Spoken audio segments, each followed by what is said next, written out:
ሰላም ተመልካቾቻችን የአማራ ክልል ገቢዎች ቢሮ ከአማራ ሚዲያ ኮርፖሬሽን ጋር በጋራ በመተባበር ወደ እናንተ የሚያደርስላችሁ የገቢያችን መሰናዶ ተጀምሯል። በዛሬው የገቢያችን መሰናዶ እንግዲህ አጫጭር የገቢ ግብር መረጃዎችን አስቀድመን አንድ ርዕሰ ጉዳይ ደግሞ ወደ እናንተ እናሻግራለን። በቅድሚያም ለአጫጭር መረጃዎች እስማኤል አህመድ እየጠበቀን ነው። ወደ ዝግጅቱ እንለፍ።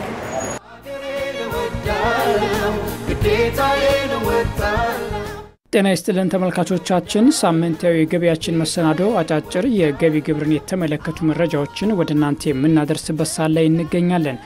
ቀዳሚ ወዳደረግነው መረጃችን ስናልፍ ለአማራ ክልል ግብርና ምርምር ኢንስቲትዩት ሰራተኞች የግብር ትምህርት ስልጠና ተሰጠ። የመንግስት ሰራተኞች ስለ ግብር ምንነትና አስፈላጊነት ግንዛቤ ኑሯቸው ህገወጥነትን በመከላከል የቢሮውን ስራዎች እንዲያግዙ ለማድረግ ለአማራ ክልል ግብርና ምርምር ኢንስቲትዩት ሰራተኞች የግብር ትምህርትና ግንዛቤ ተሰጥቷል። መንግስት ለህዝብ የሚውሉ መሰረተ ልማቶችንና ሌሎች አገልግሎቶችን ማሟላት የሚችለው ግብር በመሰብሰብ መሆኑን የአማራ ክልል ግብርና ምርምር ኢንስቲትዩት ተቀዳሚ ምክትል ዳይሬክተር ዶክተር ሊቃውንቲ ሄይስ ገልጸዋል። የአማራ ክልል ገቢዎች ቢሮ ምክትል ቢሮ ኃላፊ አቶ ክብረት ማህሙድ በበኩላቸው ቢሮው በዚህ በጀት ዓመት ሊሰበስብ ያቀደው ከ42 ቢሊዮን ብር በላይ ገንዘብ እንዲሰበሰብ መንግስታዊና መንግስታዊ ያልሆኑ ድርጅቶች፣ ሰራተኞችና አመራሮች ድጋፍ ያስፈልጋል ብለዋል።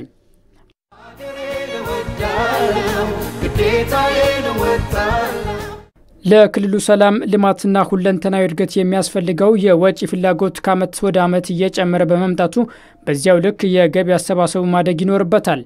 ይህን ታሳቢ በማድረግ በ2014 ዓ.ም ታቅዶ የነበረውን 30.5 ቢሊዮን ብር በ2015 በጀት ዓመት ወደ 42.84 ቢሊዮን ብር አሳድጎ እየሰራ ይገኛል። ታክስ መሰብሰብ በአንድ ተቋም ብቻ የሚሳካ ባለመሆኑ የሁሉንም ህብረተሰብ ርብርብ ይጠይቃል። የአማራ ክልል ገቢዎች ቢሮ ህብረተሰቡ የታክስ ምንነትና አስፈላጊነትን ተረድቶ ግብር ከፋዩ በፈቃደኝነት እንዲከፍል ብሎም በታክስ ዙሪያ የሚስተዋሉ ህገወጥ አሰራሮችን ማስተካከል እንዲቻል በተለያዩ ተቋማት ለሚገኙ ሰራተኞች የታክስ ግንዛቤ ማስጨበጫ ትምህርት እየሰጠ ይገኛል። ስለሆነም መንግስታዊና መንግስታዊ ያልሆኑ ተቋማት እንዲሁም ማህበራት ሰራተኞቻችሁን የታክስ ግንዛቤ ማስጨበጫ ትምህርት እንዲማሩ ካስፈለገ በስልክ ቁጥር በ058 220 0947 ወይም በ058 220 5749 ደውላችሁ ቀጠሮ ማስያዝ የሚቻል መሆኑን የክልሉ ገቢዎች ቢሮ አስታውቋል። በመጨረሻም ማሳሰቢያ ለአማራ ክልል ገቢዎች ቢሮ ፌስቡክ ገጽ ተከታዮች በሙሉ ቢሮው ሲጠቀምበት የነበረው አማራ ሬቬኒው ቢሮ ፌስቡክ ገጽ ከህዳር 23 2015 ዓ.ም ጀምሮ ባልታወቀ ምክንያት ከተቋሙ ቁጥጥር ውጭ ሆኗል። ይሁን እንጂ ማንነታቸው ባልታወቁ ግለሰቦች ወይም ድርጅቶች አላስፈላጊ የድምጽና ምስል መረጃዎች ተጭኖ ተመልክተናል። ስለሆነም በአሁኑ ሰዓት የሚጫኑ መረጃዎች የተቋሙ አለመሆናቸውን እየገለጽን ላይክና ኮሜንት ባለማድረግ እንድትተባበሩን እንጠይቃለን። መረጃውን ከአማራ ክልል ገቢዎች ቢሮ ድረገጽ አግኝተናል። ተመልካቾች ከመረጃዎቹ ጋር እስማኤል አህመድ ነበርኩ። ከቀሪ የገቢያችን መሰናዶ ጋር መልካም ቆይታ። ከመረጃው መለስ ስንል ደግሞ እንግዲህ በዛሬው ፕሮግራማችን አንድ ርዕሰ ጉዳይ እናነሳለን። ይህ ርዕሰ ጉዳያችን ምንድነው? እንግዲህ ለገዛነው ዕቃ ደረሰኝ የመጠየቅ ባህላችን ምን ያክል ዳብሯል? በባህር ዳር ከተማ የሚኖሩ ማህበረሰቦችን ዞር እያልኩኝ እጠይቃለሁ። ነጋዴዎች ደግሞ የመስጠት ባህላቸውስ ምን ያክል ነው? እነሱ ሲጠየቃሉ ወይም ደግሞ ሳይጠየቁ ይሰጣሉ ወይ የሚለው አብረን እናያለን። እስከ ዝግጅታችን ፍጻሜ ድረስ ከኛ ጋር ሁኑ። መልካም ጊዜ ይሁንላችሁ።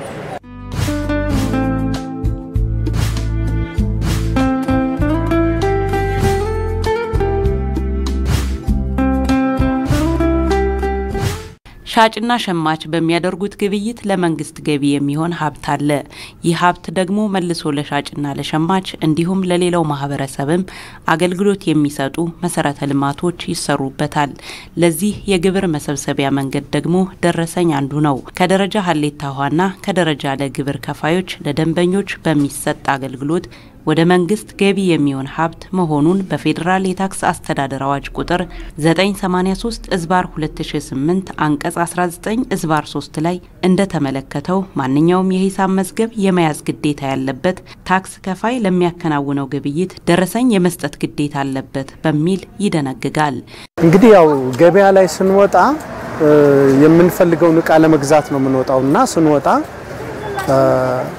የምንገበየውን ዕቃ ዋጋ ከሻጩ ጋር ተነጋግረን ነው ምንገዛው ስንገዛው የሪሲት ጉዳይ ነው እንግዲህ እንደማስበው ከሆነ የሪሲት ጉዳይ ነው እንግዲህ የሪሲት ጉዳይ ደግሞ ብዙ ጊዜ አልፈነው ነው የምንሄደው እቃው የኔ ከሆነ ብዙ ጊዜ እኔ በቃ ሪሲት አልቀበልም ብዬም አልፈው ነገር አለ ግን አንዳንድ ጊዜ እየተጎዳን የመጣንበት ነገር አለ ለምሳሌ ሞባይል ብገዛ ወይም ደግሞ ሌላ እቃ ብገዛ እና ቢሰበር ያንን እቃ ከገዛውበት ቦታ ሄጄ ጋራንቲ ኑሮት ዋራንቲ ኑሮት ቀይርልኝ ወይ ማሻሽልኝ ወይ ጠግንልኝ ለማለት መብቱና አቅሙ እንኳን የለን ምክንያቱም ከኔ ያልገዛህም ስለሚል ሪሲቱ ስለሌለ በዚህ ጉዳይ ምን ጎዳም ይመስልኛል ግን አንድ ቦታ ላይ እቃ ለመግዛት ሄጄ ጎግል ላይ አውርጄው የእቃው ዋጋ ምን ያህል እንደሆነ ካረጋገጥኩ በኋላ ሄጄ በዛ ዋጋ ለመግዛት ስፈልግ ኖ ብሎኛል በዚህ ዋጋ አልሸጥልህም ብሎኛል እና አንዳንድ ጊዜ ነጋዴው ጨምሮም ምን ብሎም የሚሸጠው ነገር ዋራንቲ ቢኖረው እና ሪሲቱን ብንቀበለው ምክንያቱም ተጨበርበረንም ከሆነ ለማወቅ ይረዳናል አብዛኛው ጊዜ ከተማ ቦታ ብዙ ስላሳለፍኩኝ እኔ የስጠቀም ደረሰኝ ይሰጠኛል ደረሰኝም ጠይቃለሁ ሲጀምር ዋጋ ለማወቅ ግዴታ ደረሰኝ ታክስ መክፈል ስላለባቸው ደረሰኝ የምከፍለው እኔ 15% ግዴታ ታክስ አለው አይደል ስለዚህ ማንኛውም ቦታ ላይ ደረሰኝ መጠየቅ ግዴታ ነው ስለዚህ አንደኛ ለራስሽ ተጠቀሚያለሽ ሁለተኛ ያኛው አገልግሎት በደረሰኝ መደረግ ስላለበት ያንዳንዱ ነገር ሂሳቡንሽንም ማወቅ ስላለብሽ ማንኛውም አገልግሎት ተጠቀም ደረሰኝ መቁረጥ ለማንኛውም ሰው ጠቃሚ ነው ብያምነው ብዙ ጊዜ ካፌዎች ላይ ምናምን ማለት እንደዚህ አገልግሎት የሚሰጡ ቦታ ተቋማቶች ላይ ስንሄድ እንደዚህ በዚህ አይነት መንገድ ለምንጠቀማቸው ነገሮች ደረሰኞችን እኛም እንጠቀማለን እጠይቃለሁ ሂሳብ ምናምን ለማወራረድ ሂሳብ ስሩልን በምንልበት ሰዓት እነሱም ለደረሰኝ ነው እንትን የሚሉት የሚያቀርቡልን ገበያዎች አካባቢ እንኳን ብዙም አይደለም ማለት የተወሰነ ቦታ ቢኖርም አልፎ ነው እንጂ ሁሉም አካባቢ አይደለም ለምሳሌ አሁን ሱቆች ላይ እንደዚህ የኮስሞቲክስ እቃ ምናምን ሊሆን ይችላል ወይም የስፖርት እቃ አቅርቦት ላይ በብዛት አሁን ክለብ ምናምን ወክለን ለግዢ ስንመጣ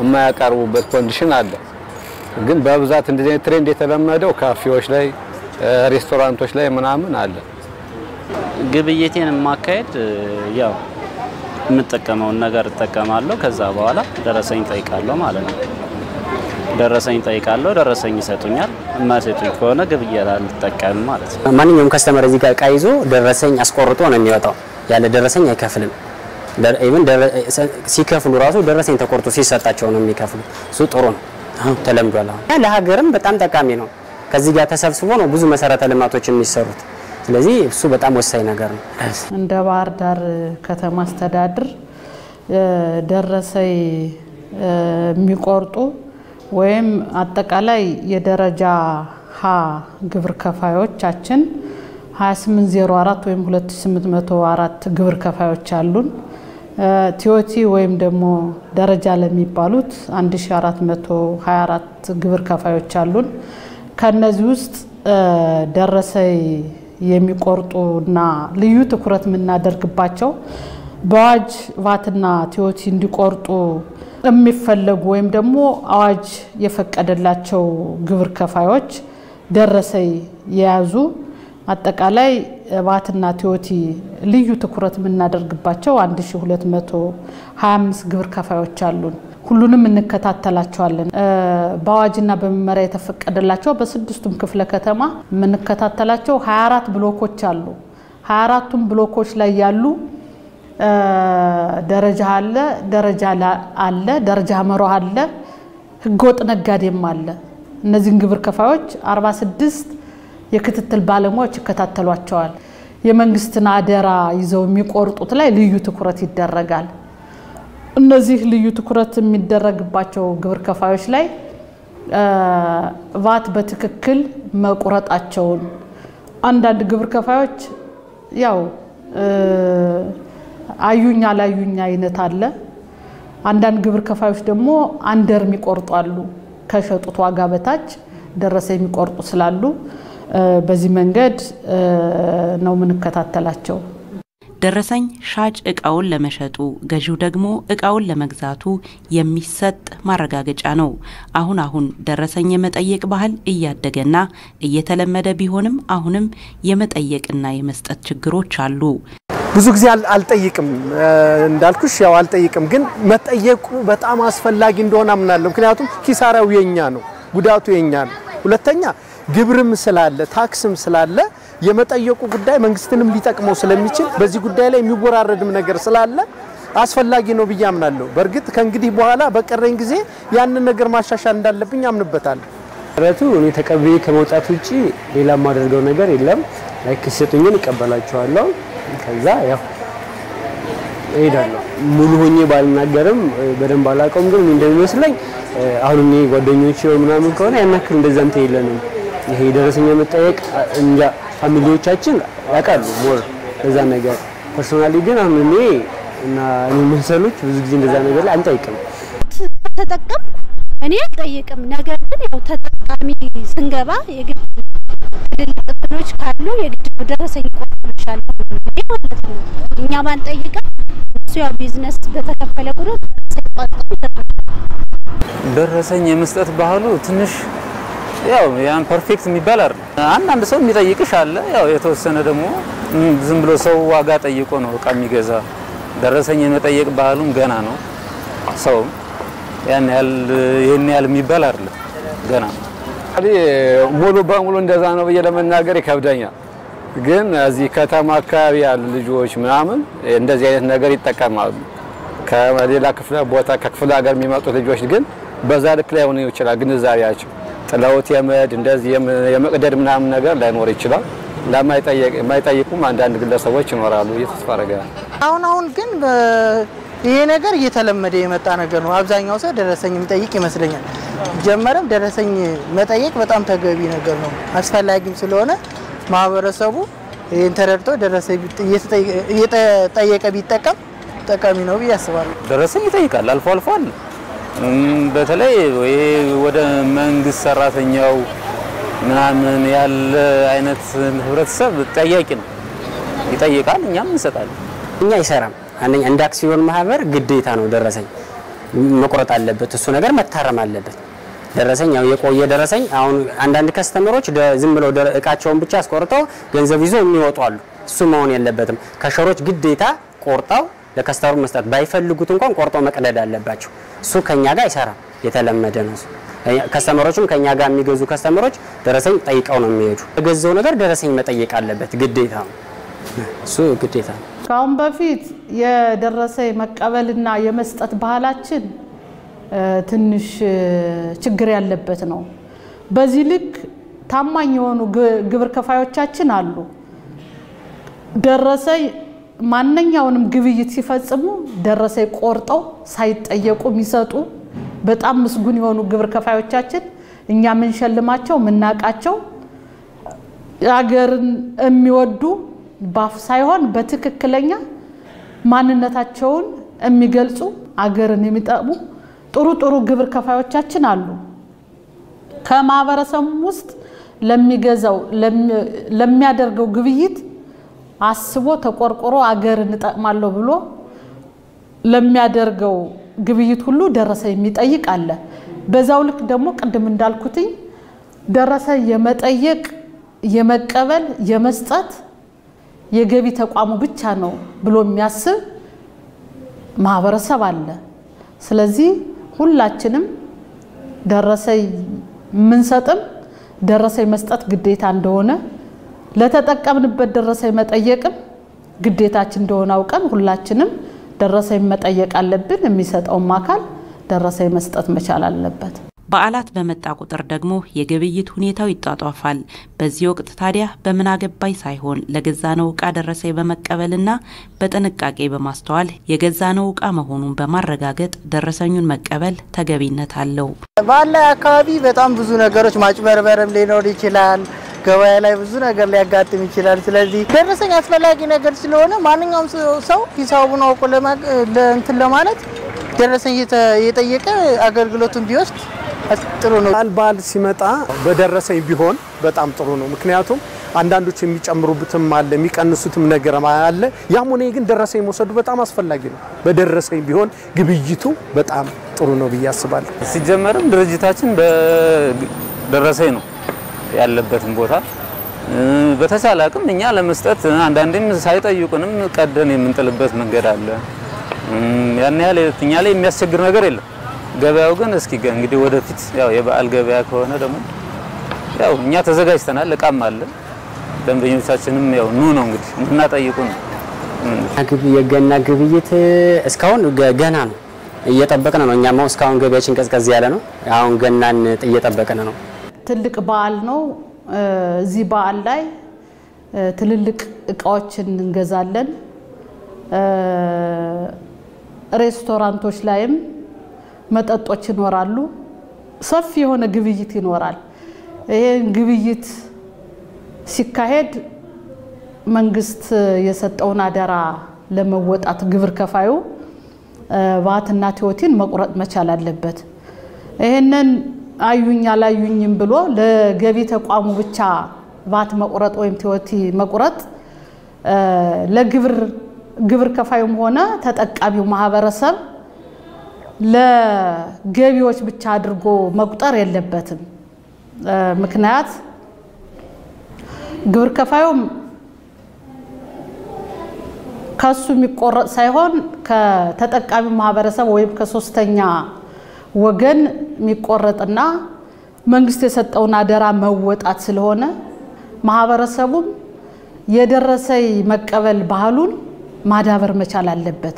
ምናልባት በገቢ ተቋሙ ቁጥጥርና ክትትል ብቻ አዩኝ አላዩኝም ብሎ በመቁረጥ ሳይሆን አሁን እዚህ ላይ እኔ ለማህበረሰቡ ማስተላልፈው መልእክት የግብር ከፋዩም ሆነ ማስተላልፈው መልእክት በብዙ ችግርና እድል ውስጥ ያለች ሀገር ስለሆነች ግብር መክፈል ካልተቻለ ችግሮቻችን መፍታት አንችልም። እድሎቻችን ማስቀጠል ስለማንችል የሚጠቀመው ማህበረሰብ እቃም ሲገዛ መጠጥም ሲጠጣ ምግብም ሲበላ ቫትና ቲዮቲ መክፈል ግዴታ ነው በሚል ለተጠቀመበት ደረሰኝ መጠየቅ መቻል አለበት። ግብር ከፋዩ ቫትና ቲዮቲን አደራዬን መወጣት ለሀገር ለከተማው ልማት ነው ለራሴ ነው ብሎ ማሰብ መቻል አለበት። ከዛ ውጭ ያውኛ ካሁን በፊት ከነበረው ክትትላችን በበለጠ በዓሉን መሰረት አድርገን ጥብቅ የሆነ ክትትል ቁጥጥር እናደርጋለን።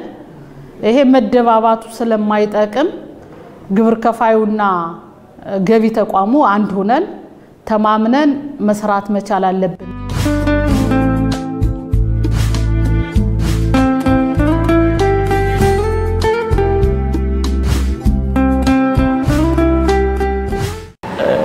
በደረሰኝ ይሄን ያክል ያለ ደረሰኝ ደግሞ ይሄን ያክል የሚሉ አንዳንድ ነጋዴዎች አሉ። ሙሉ ለሙሉ አይደለም። አብዛኛው ሰው ግን ደረሰኝ ይሰጣል። ለምጠቀመው ነገር እኔም ደረሰኝ ጠይቃቸዋለሁ። ከዛ በኋላ ደረሰኝ አልሰጥም ካሉ ትቼው እሄዳለሁ ማለት ነው ግብይቱ። ሀገር ለማው የምታድገው እኮ በደረሰኝ ከሚሰበሰብ ገቢ ነው። እንደ ማህበረሰብ ስታየው ደግሞ አንዳንዴ በደረሰኝ ሲሆን ኦቨር ከእቃው ዋጋ በላይ ይጠይቁሻል ነጋዴዎች ማለት ነው። እና ያለ ለመክፈል ስትይ የግድ ያለ ደረሰኝ ትገዣለሽ። አንዳንዴ ይጋነናል ዋጋው። በደረሰኝ ሲሆን በጣም ይጋነናል። እንደዚህ ካፌ ሬስቶራንት ምናምን ስትሄጂ ግን ኖርማሊ ደረሰኝ መጀመሪያ ካዘሽው ነገር ጋር ነው ደረሰኙ የሚቆረጥልሽ ቅድሚያ ማለት ነው። እና እንደዚህ አይነት ቦታ ላይ ችግር የለም። ሱቆች ላይ ምናምን መለዋወጫዎች ላይ የእንትን መሸጫዎች ላይ ግን እንደዚህ አይነት ችግር ይታያል። ግንዛቤ ፈጠራችን በየዘርፉ ግብር ከፋዩን በትናንሽ መድረኮች ግንዛቤ እንፈጥራለን። በብሮሸርም ግንዛቤ እንፈጥራለን። በሚዲያም እሁድ ግንዛቤ ይፈጠራል። ግን ግንዛቤ ፈጠራችን ላይ ብዙ ውጤት አምጥተናል ለማለት እቸገራለሁ። ከባት ውጭ ከሆነ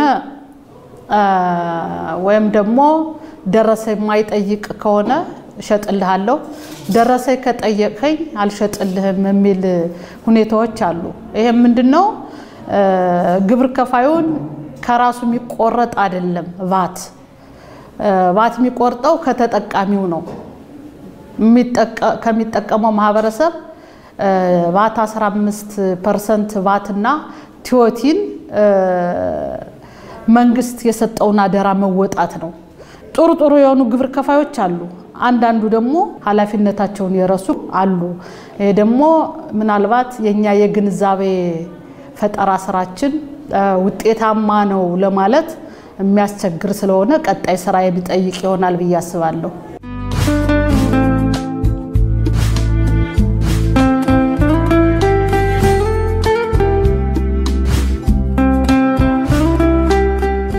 ዝም ብዬ ወረውራለሁ አላውቀውም ብቻ መውጫው ጋር ጥለዋለሁ ነው ማለት ምን ሞራል አይ ትክክለኛው ከሆነ ማየት ነበረብኝ የከፈልኩት ገንዘብ ኢቭን ኢፍ ምን ያክል ነው ታክሱ መንግስት ምን ያክል ገበያ ያው ማየት ነበረብኝ ግን ይሄን ነገር እንታለበት እኔ አለ ከገዛውት ጋር ከተጽፎበት ስለነበር እዛ ላይ የተሰጠኝም የትክክል ነው እኛ እንትን ብዙም አዳፕት ላናደርግ ስለምንችል ምናልባት በየሱፐርማርኬት ኦር በየንግድ ቦታ የሚሰሩ ሰዎች ላይክ ሰው እንዲለምድ መስጠት አይደል ደረሰኝ ተቀበሉ ራሳቸው ብለው ምክንያቱም ሰው ስላለመረ ብዙ ሰው እነሱ ግን ሞክሰሩ ሰው የመልመድ ነገር ያመጣል አናይም ብዙ ጊዜ አናይም አይም ብዙ አዎ 3 4 5 ሆነን ተጠቅመን ሪሲቱን አናየውም ያው ከፍለን ምን ወጣበት ጊዜ አለ ምናየው የምንከፍለውን ሪሲት ብቻ ነው ያ ዋጋው ምን ያህል እንደሆነ በሪሲቱ ላይ የወጣውን ሂሳብ ነው እንጂ ምናየው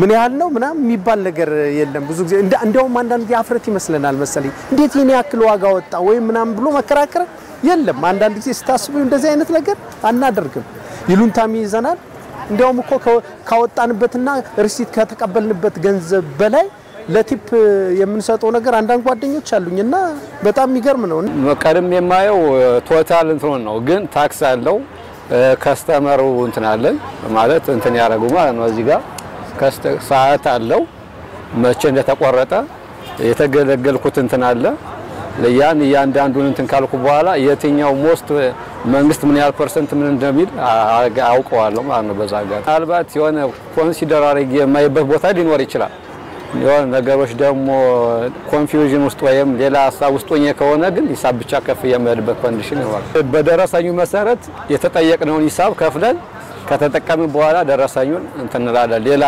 እንትን እንዳይሮ ማለት ነው ወይም ያው በዚህ መንገድ አቮይድ እናረዋለን እንደዚህ ማለት ነው ከተከፈለ በኋላ ሌላ አገልግሎት ላይ እንዳይጠቀሙበት ወይ እንቀደዋለን ወይ ደግሞ እንትን እንላለን ደረሰኝ የገዛውትን ዕቃ ያለው የገዛውት ዕቃ ስሙና ያለው ብዛቱና ያለው ከዛ ደግሞ ዋጋው ያንዱ ዋጋ አለ ከዛ 15% የቫቱ ዋጋ አለ በብዛት የተለመደና እዚህ በበለጠ መንገድ እንትን ቢል ለመንግስት ከአንድ ተቋም ማግኘት ያለበትን የመንግስት አሪፍ ነው በያስባለሁ እና ህዝባችን ደግሞ ያን ያክል በግንዛቤው ዲቨሎፕ ይሆን አይደለም ማለት ይሄን ነገር እናንተ መጣችሁ እንደዚህ ወርዶ ግንዛቤ መፍጠር መቻሉ ትልቅ ነገር ነው ያም ነው ማለት ነገ ከነገ ወዲያ መንግስት ከተቋማትም ይሁን ከአገልግሎት ሰጪ ተቋም ማግኘት ያለበትን እንትን እንዲችል እኛም ለዛ ነገር ዕውቀት እንዲኖረን ያግዛል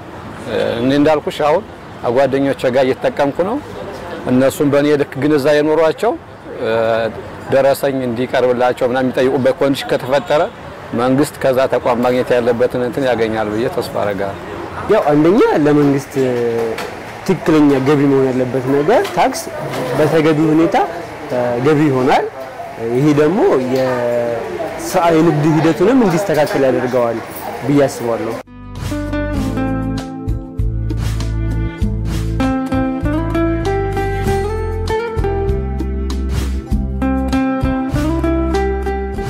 ምን ያረግልኛል ደረሰኙ የሚል ሰው አለ ግን ቢያንስ ከዛ ሰውዬ ኪስ ከነጋዴው ኪስ ነው የሚገባያ ደረሰኝ አልተቆረጠው ግን ደረሰኝ ቢቆረጥ ግን ለሀገር ገቢ ነው መንገድ የሚሰራ ህንጻው የሚሰራ የመንግስት ሰራተኛ ደሞዝ የሚከፈል ከዛ ደረሰኝ ነው ብያምናለሁ እኔ በግሌ ማለት ነው በግሌ ሳላስቆርጥ ምንም ነገር አላደርግም። ማህበረሰቡ እንግዲህ ያው ጥቅሙ ለራሱ ነው። ታክስ ደረሰኝ መቀበል መጀመሪያ ቤኔፊት የሚያደርገው ማህበረሰቡ ነው። እሱን እናውቀዋለን፣ ሁሉ ሰው ያውቀዋል። እዚህ እስከሆነ ድረስ ያው መልመድ ነው። እንትን ማለት ማስለመድ አለ አይደል? ባንዲ እንትን ነው ማናድግም ባንዲ የሆነ አዲስ ባህል ያናመጣም። ቀስ በቀስ ግን መለማመድ እንደዚህ ነገር ለኛ ለማህበረሰቡ ለሀገራችንም ጥቅም ነው። ጥቅም አለው ብዬ ነው ማስበው። አንደኛው ጥቅም ለራሱ ነው ለገዢው። ምክንያቱም የሚጠቀመው ነገር ምን ያህል ላይና ታች ሆነ የሚለው ነገርና ችግር በፈጠረው ጊዜ በፐርሰናሊ ችግር በፈጠረበት ጊዜ የወሰደው ዕቃ እንዲጠገንለት ወይም ደግሞ ኃላፊነት እንዲወሰድለት ለማድረግ የሚጠቀምበት ነገር ይጠቀማል። ሁለተኛው ደግሞ ምንድነው ይሄ ነገር የታክስ ግብር አለው ልማትም ነው። ለመንግስትም በጣም ጠቃሚ ነው፣ ለሀገራችንም በጣም ጠቃሚ ነውና ይሄን ነገር በትክክል መጠቀሙ በነጋዴው ዓለም ላይ ለመንግስት የሚሰጠውን እንትን በጣም ይጠቅመዋል ብዬ ነው ማስበው እና ይሄን ነገር ማድረግ በጣም አስፈላጊ ነው። በሁለት አይደለም ለራሳችንም ለሀገራችን ጠያቂ መሆን ያስፈልጋል። ሂሳብ ሲከፍል ደረሰኝ አቀርቦልኝ ብሎ መጠየቅ ቢኖር ይሄ ቢለመድ ትሬንድ አሪፍ ነው ብዬ አስባለሁ። ማለት ማህበረሰቡ ደረሰኝ ሲጠቀም የተሻለ ገቢ ይገኛል። ያ ገቢ ደግሞ መንግስት ከዚህ በሚያገኛቸው እያንዳንዱ እንትን መሰረተ ልማቶች ለህዝብ አገልግሎት የሚውሉ ታላላቅ እንትኖች በዚህ ገቢ ቢውልድ ማድረግ ይቻላል ብዬ ነው ማስበው። ሁሉም መንግስት ተቆጣጥሮ ሁሉን ነገር በየሱቁ በየሱፐርማርኬቱ ተቆጣጥሮ አይችልም። ምክንያቱም ለአንድ ሱቅ አንድ ግለሰብ መመደብ አለብሽ ማለት ነው። ያ ደግሞ ከሚገባው ገቢ በላይ ወጪ አለ እና እኔ ለህዝብ ማስተላልፈው መልእክት ምን መሰለሽ ደረሰኝ እንዲጠይቁ አላግባብ ዋጋ ጭማሪ የሚያደርጉ አካላትም ለመንግስት ጥቆማ ማቅረብ ይቻላል እንደኔ ማለት ነው እንጂ ነጋዴዎች ያለ ደረሰኝ ግብይት መፈጸም ያለባቸው ህዝቡ ደረሰኝ መጠየቅ እንዳለበት ይሄ ልምድ ሆኖ እንዲቀጥል ነው ፈልገን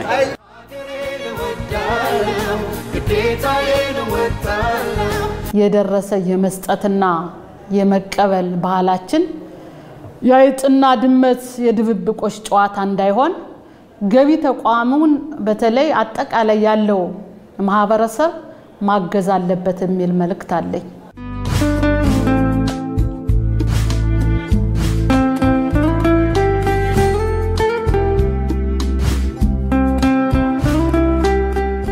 ተመልካቾቻችን ቀደም ሲል ወደ እናንተ ያደረስንላችሁ የዛሬው የገቢያችን መሰናዶ እንግዲህ በአጫጭር የገቢ ግብር መረጃዎች ጀምረን ስንሻገር ደግሞ ደረሰኝ መቀበልና መስጠትን የተመለከተ ነበር። እንግዲህ የማህበረሰቡ ግንዛቤ ምን ያክል አድጓል ስንል በተለያዩ ቦታዎች ተንቀሳቅሰን ሐሳብ አስተያየታቸውን ሰበሰብነ። ይህንን ደግሞ ወደ እናንተ አደረስነ። ይህንን ዝግጅት ወደ እናንተ ያደረስኩላችሁ ሳዲያ አብዲ ነበር። በካሜራ በኩሉ ደግሞ አዝመራው ሞገስ ነበር። ሳምንት ሌሎች ዝግጅቶችን አዘጋጅቼ ወደ እናንተ አቀርባለሁ። ሰላም።